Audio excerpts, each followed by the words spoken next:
Hello and warm welcome to सवाला JEE. So guys, अगर तुम जेई मेन 2024 का एग्जाम देने वाले हो तो ये आज का वीडियो तुम्हारे लिए बहुत बड़ा आई ओपनिंग वीडियो होने वाला है। आज का ये वीडियो तुम देखोगे तो डेफिनेटली वीडियो देखने के बाद ये समझ पाओगे कि तुमको किस तरीके से तैयारी करना है, कितना कंपटीशन का लेवल है, कौन कौन से वो फैक्टर्स हैं जिसकी वजह से कंपटीशन बढ़ रहा है और उस जगह तुमको क्या करना है। तो सारी चीज़ें एक सिंगल वीडियो में तुमको एक साथ मिलने वाली हैं, तो इस वीडियो को तुम पूरा ज़रूर देखो। अब देखो, एक चीज़ ये भी ध्यान रखो कि तुमको पता है कि तुम्हारे 2 अटैम्प्ट हैं और 2 अटैम्प्ट का तुमको क्या करना है, वो भी चीज़ तुमको अभी अंडरस्टैंड हो जाना है, जिससे कि तुम्हारा जो टाइम है उस टाइम में तुम क्या है, जो तुम्हारा ड्रीम कॉलेज है IIT, NIT, CFTIS college, IIIT, तो ऐसे अच्छे कॉलेजेस से तुम्हारा बीटेक हो सके और तुम लाइफ में क्या सक्सेसफुल हो सको। तो चलो मैं स्टार्ट करता हूँ। तो देखो, सबसे पहले बात करते हैं कि भाई इसका क्या रीज़न है कि जो जेईई मेन का जो पेपर है वो अब तक का सबसे टफ पेपर रहने वाला है। ऐसा क्या हो गया कि भाई सबसे टफ पेपर इस बार जेईई मेन 2024 का होगा। तो बेटा देखो, सबसे टफेस्ट पेपर के कुछ रीजन्स हैं, वो रीजन तुमको समझना है। देखो, पहला रीजन देखो क्या है। अगर मैं तुमसे पहले रीजन की बात करूं तो पहला reason number of appeared student, number of appeared students. तो बेटा ऐसे कितने बच्चे हैं जो इस एग्ज़ाम में अपीयर्ड हो जाते हैं, उनका जो नंबर है वो हर साल बढ़ता जा रहा है। पिछले साल का अगर आप देखें तो बच्चे कम थे, इस साल बच्चे और ज़्यादा हैं। तो ये जो रेशियो है वो बढ़ता जा रहा है। तो देखो, अगर मैं तुमसे बात करूं अभी आपके लास्ट ईयर के एग्ज़ाम की, जैसे 2023 की, तो 2023 में अराउंड 11 लाख के करीब कैंडिडेट थे जिन्होंने फॉर्म को भरा हुआ था। लगभग 11 लाख कैंडिडेट थे जिन्होंने फॉर्म के लिए अप्लाई किया हुआ था। और अगर मैं तुमसे बात करूं इससे पहले 2022 की, तो इसमें अराउंड 10 to 10.5 लाख कैंडिडेट थे जिन्होंने फॉर्म को भरा हुआ था।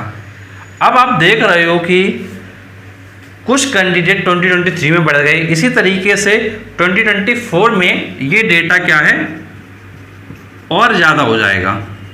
और जब 2024 में डेटा और ज़्यादा हो जाएगा तो फिर जब स्टूडेंट्स ज़्यादा हैं, सीट्स उतनी हैं, तो कंपटीशन क्या होगा, बढ़ेगा। तुम खुद सोच के देखो, एक सीट पर अगर 1000 कैंडिडेट अप्लाई करने वाले थे और अब 1000 की जगह 1500 आ जाएं या 1100 आ जाए, तो कंपटीशन क्या होगा, बढ़ेगा। तो ये पक्का श्योर है कि पहले की तुलना में कंपटीशन थोड़ा बढ़ेगा। और ये चीज़ इस साल नहीं, ये चीज़ हर साल होती जा रही है।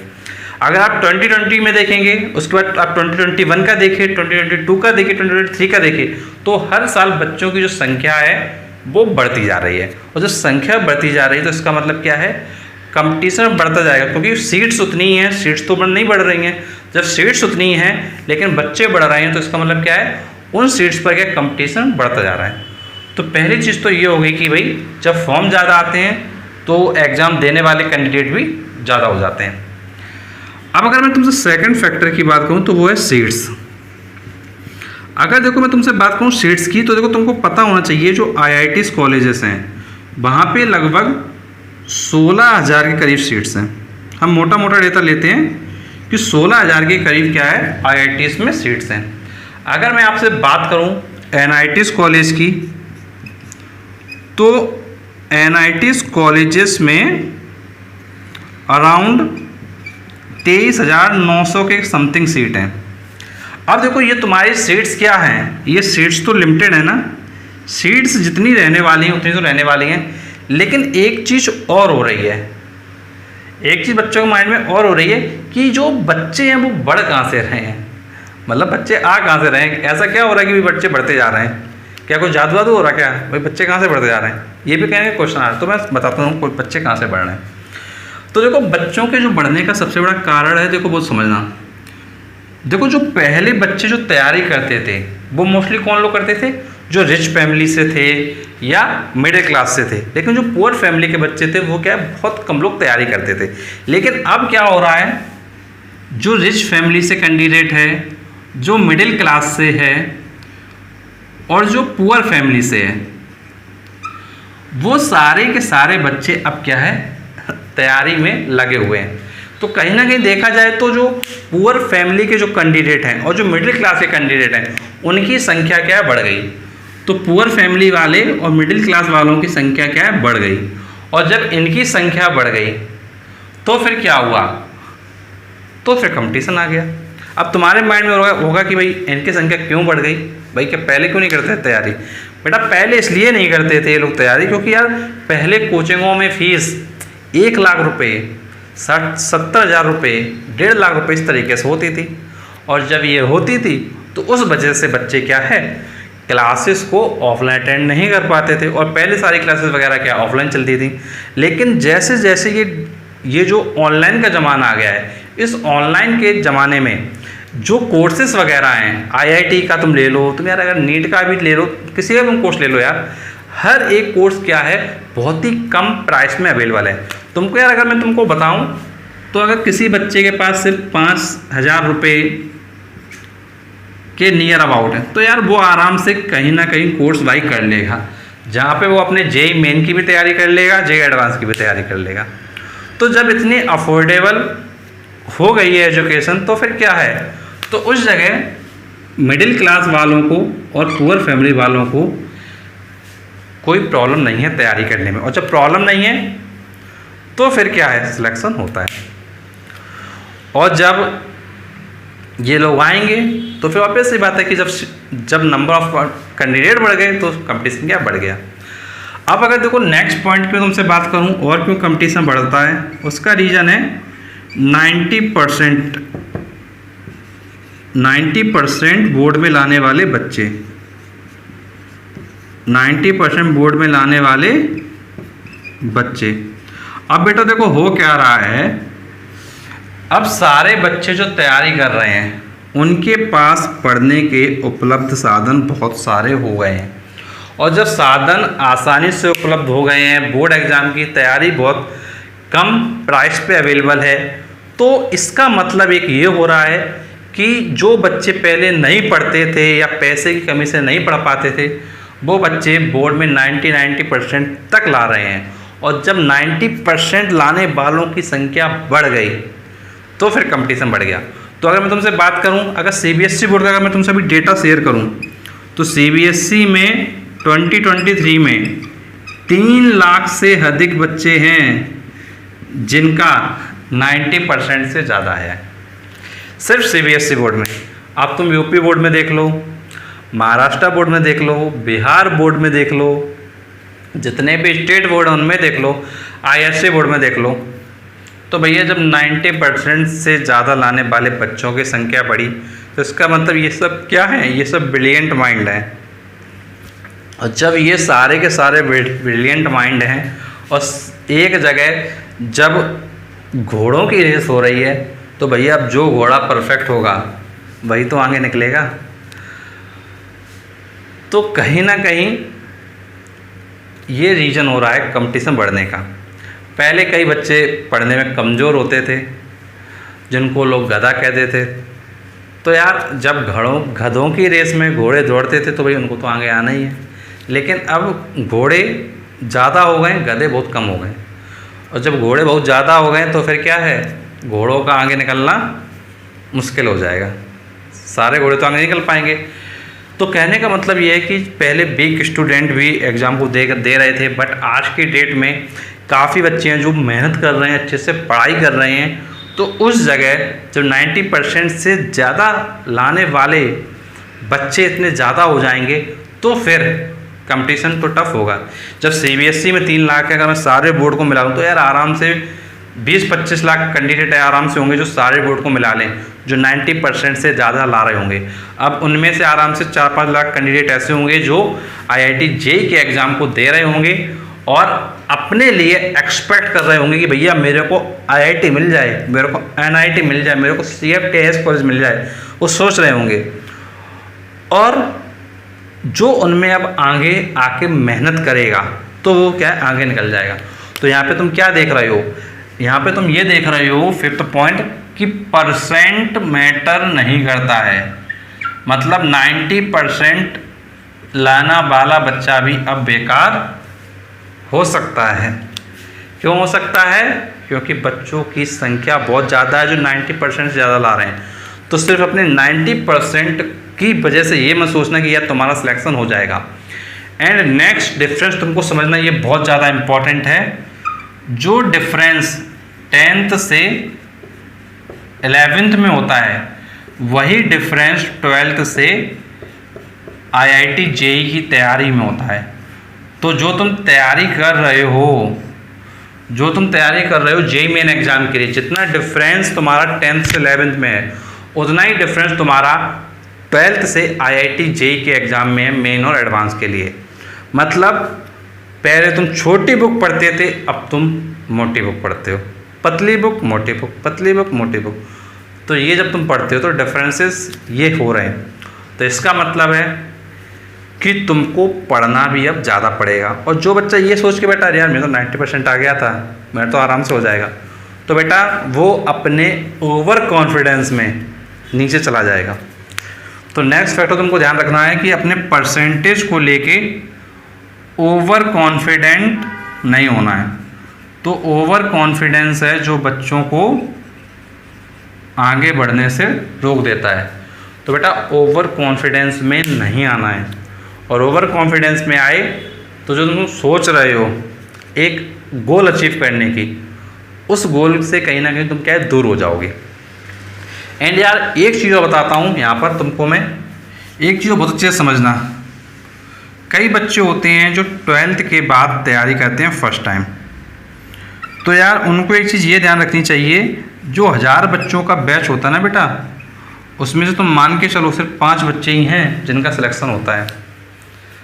1000 बच्चे हैं उनमें से मान के चलो बेटा कल 5 बच्चों के सिलेक्शन होता है। क्यों? क्योंकि यार जो बच्चे 12th के बाद पहली बार कोचिंग करते हैं और IIT JEE का पेपर देते हैं, तो यार उनमें से कई बच्चे होते हैं जो गांव वगैरह से आते हैं, काफ़ी छोटे शहरों से आते हैं। तो यार उनका कहीं ना कहीं बेसिक वीक होता है, सबका तो नहीं होता लेकिन मैक्सिमम बच्चों का वीक होता है। तो उनका तो सिलेक्शन IIT और NIT जैसे कॉलेज में बहुत ही मुश्किल है होना, लेकिन कुछ बच्चों का हो भी जाता है। तो ये भी चीज़ तुमको समझना है कि यार वास्तव में जब 1000 बच्चे पढ़ें तो 5 का सिलेक्शन होता है, ये बिल्कुल सच्चाई है रेगुलर बैचेस की। तो जब ये सच्चाई है तो यार इसके अकॉर्डिंग ये भी तो तुम सोचो कि भाई अगर इतना हो रहा है ये क्यों हो रहा है?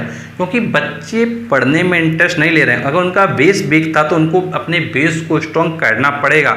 अगर वो सोचते हैं कि सब कुछ अपने आप हो जाएगा तो बेटा सब कुछ अपने आप नहीं होगा। तो इसलिए तुमको एक चीज़ ये भी ध्यान रखना है कि 1000 में से 5 बच्चों का जो सिलेक्शन हो रहा है उसके रीज़न क्या हैं। उसके रीज़न मैंने तुमको बताया कि कई बच्चे सिंसियर नहीं है अपनी स्टडी में, कई बच्चे ओवर कॉन्फिडेंट हो चुके हैं कि भाई मेरा तो 90% है यार, मेरा तो हो ही जाएगा। कुछ बच्चे हैं जो कह रहे हैं भाई मेरा तो 98% है बोर्ड में, अब तो मेरा पक्का हो जाएगा। तो ऐसा नहीं है। तो ओवर कॉन्फिडेंस जो आता है जो तुम्हारी प्रिपरेशन को आगे नहीं बढ़ाता है, और उसी वजह से कई बच्चे ऐसे होते हैं जिनका क्या है नहीं होता है। उसीलिए जो रेशियो होता है वो बहुत कम आता है बच्चों में से 5 बच्चों का। और यार तुमको ये भी पता होना चाहिए कि देश भर में एक इंस्टीट्यूट तो है नहीं, लाखों की संख्या में इंस्टीट्यूट्स हैं, एक इंस्टीट्यूट नहीं है। तो ध्यान रखना अपने देश में एक इंस्टीट्यूट नहीं है। मुझे लगता है कि भाई अगर सारे इंस्टीट्यूट को मिला दें तो लाख की संख्या में 1 लाख से अधिक इंस्टीट्यूट निकल सकते हैं आराम से, अगर हम सारे शहरों को मिला दें।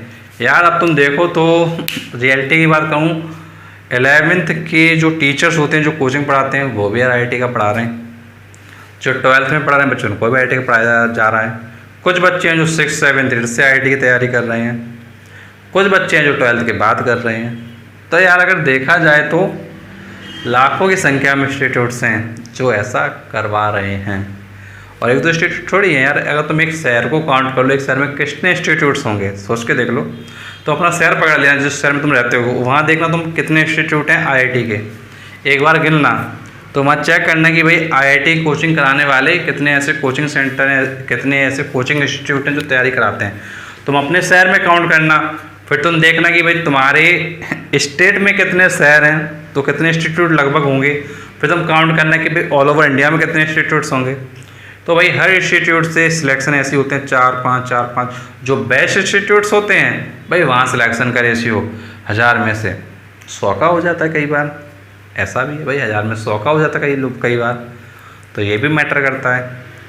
तो ओवरऑल कहने का सेंस ये है कि भाई जब इतना जो कंपटीशन हो रहा है तो इस कंपटीशन के अकॉर्डिंग तुमको ये चीज़ ये समझना है कि अब जो डिपेंड करने वाला है वो डिपेंड करने वाला है how you are sincere here, तुम यहाँ पर कितना सिंसियर हो about for JEE Main exam. तो तुम अपने जेईई मेन एग्ज़ाम के लिए कितना सिंसियर हो, तो यहाँ पर जो सक्सेस मिलेगी वो मिलेगी तुम्हारे स्मार्ट वर्क से और तुम्हारे हार्ड वर्क से। तुमको बेटा जो पढ़ना है ना वो लिमिटेड कंटेंट पढ़ना है, अनलिमिटेड कंटेंट पे तुमको नहीं जाना है। देखो बेटा बुक मार्केट में बहुत सारी अवेलेबल हैं, कोचिंग्स होंगी वो भी अपना नोट्स वगैरह देंगे, लेकिन मैं तुमको एक ही चीज़ बस सजेस्ट करूँगा अगर तुमको इम्प्रूव करना है अपने आप को, तो सबसे बड़ा जो साधन होता है वो PYQ और सैम्पल पेपर होता है। PYQ मतलब प्रीवियस ईयर क्वेश्चन, और जो तुम्हारे मार्केट में सैम्पल पेपर आते हैं, ये दो चीज़ें बहुत बड़ा हथियार है जो तुम्हारे एग्ज़ाम को क्रैक करवा सकता है। और यार तुमको मैंने ये सब इसलिए समझाया क्योंकि यार बच्चे चाहते हैं कि भाई मुझको पहले पता चल जाए कि भाई क्या सिचुएशन है तो मैं पढ़ लूँगा, लेकिन जब पहले पता ही नहीं होगा तो इम्प्रूव क्या करोगे। और मैं तुमको इसीलिए साल के शुरुआत में बता रहा हूँ कि यार तुम आज समझ लो और आज समझ के अपना जो 1 साल की जो जर्नी है उसको बहुत अच्छी तरीके से करो। और यार तुम्हारे फिजिक्स को स्ट्रॉन्ग करने के लिए मैंने तुमको फिजिक्स के लेक्चर भी प्रोवाइड किए हैं, तो हारे के सहारा प्लेलिस्ट है, उस प्लेलिस्ट में जाकर तुम्हारे जो बेसिक चीज़ें हैं वो तुम बिल्कुल उसको बहुत अच्छे से क्लियर कर सकते हो। और जेईई मेन के रिगार्डिंग और भी मैंने तुम्हारे लिए वीडियो डाले हैं जो जेईई मेन नाम की प्लेलिस्ट में, तो तुम जाकर जरूर एक बार प्लेलिस्ट को विजिट करो। और कोई भी प्रॉब्लम होती है नीचे कमेंट बॉक्स में पूछो। अगर हमारा वीडियो अच्छा लगा है तो प्लीज़ वीडियो को लाइक करें, कमेंट करके बताएं कि वीडियो में तुमको क्या पॉजिटिव लगा, और अगर लगता है कि भाई कुछ चीज़ें आप भी ऐड करना चाहते हो स्टूडेंट्स के लिए जो आपका एक्सपीरियंस हो वो आप ऐड ऑन कर सकते हैं कमेंट बॉक्स में। और इस वीडियो को उन लोगों तक ज़रूर शेयर करें जो लोग कहीं ना कहीं अपने रास्ते से अपने पाथ से क्या डेविएट हो रहे हैं। तो ओवरऑल अगर वीडियो अच्छा लगता है तो प्लीज़ शेयर करें जिससे कि उन बच्चों की हेल्प हो सके जो अपने एम के लिए बहुत डेडिकेटेड हैं, उन्होंने अपने लाखों रुपए को खर्चा किया है कोचिंग वगैरह में और या कर रहे हैं कोचिंग वगैरह में, तो डेफिनेटली उनका सिलेक्शन हो सके। तो यार आज का वीडियो हम लोग यहीं एंड करेंगे, मिलेंगे आपसे नेक्स्ट वीडियो में, तब तक के लिए thank you so much for watching this video.